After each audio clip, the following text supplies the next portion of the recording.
Is race really a factor in healthcare?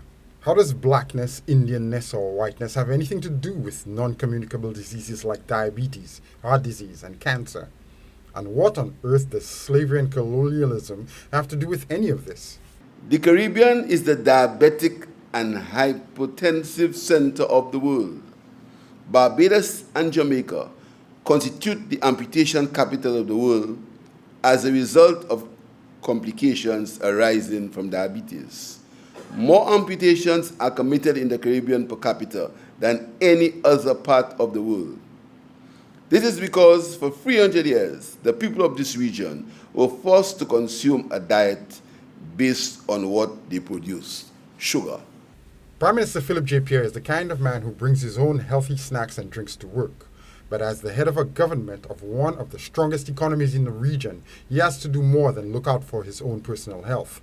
And with a funding freeze on American foreign aid going into effect, he has to prepare to do it without the help of the region's strongest traditional ally. Today, food security and food quality remain major concerns as we see dumping of inferior food products on our market, the rise in childhood obesity, and the ever-growing consumerism driven by foreign brands. If only it were processed food alone that was the problem, Caribbean people could stand a chance of beating their slavery-based sugar addictions. However, the fastest growing health problem in the region isn't diabetes anymore, it's criminal violence. One of the major challenges facing nearly every Caribbean country is that of gun-related violence, tied to retribution and rivalry of gangs tied to the illegal narcotics trade. And most of these gang members are young black men.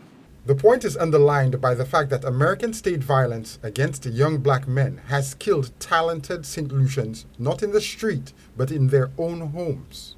The amazing level of stress being brought forward among minorities is noteworthy.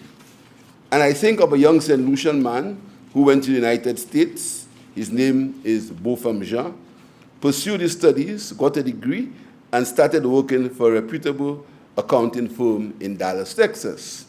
If Beaufort Jean was not black, would he have been shot and be killed in his own apartment? Pierre made the salient point that while America is cutting off its friends from funding for things like healthcare, the American-made guns continue to flood Latin America and the Caribbean in service of the illegal drug cartels that America claims to be at war with. We don't produce guns in the Caribbean.